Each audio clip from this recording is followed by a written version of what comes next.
Okay, that is a perfect segue because I was looking in this binder, as I said, and to your exercise, I had signed a personal contract and I Yes. signed it with my name right here, 22825, what I will never tolerate again.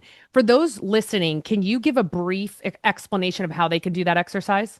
Yes. First of all, let me just say when Lucy sent this back, I was like, this is so litigious. You should send this to a lawyer. It was one of the most beautifully written contracts. It was poetic and pragmatic at the same time. And I was like, you need to frame this somewhere. But this is actually one of my favorite things because it's, again, it's one of those things that sounds a little crunchy and granola. And I'm like, no, put pen to paper because it's actually quite difficult to call yourself out on your bullshit. So the contract for you is basically like an emotional NDA is what I say. And it protects you from the parts of yourself that you either forget, or again, when the going gets tough, we slip back into old habits. We all have a default setting. And that is what like a lot of this quote healing fixing journey is we're trying to either reset our default setting, get back to factory setting, or we know again what when I am stressed out, I go back to this kind of person, or when I'm feeling lonely, hope and loneliness, right? And boredom, the very dangerous drugs of dating, when I go back to those. So if you can't even identify that of what is my factory setting,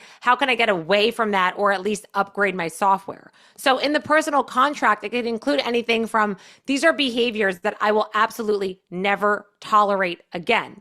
This is the kind of energy I will not entertain. This is the kind of identity that I will not co-sign for. Because again, every time that you re-engage with somebody who is misaligned, you're basically violating your own agreement.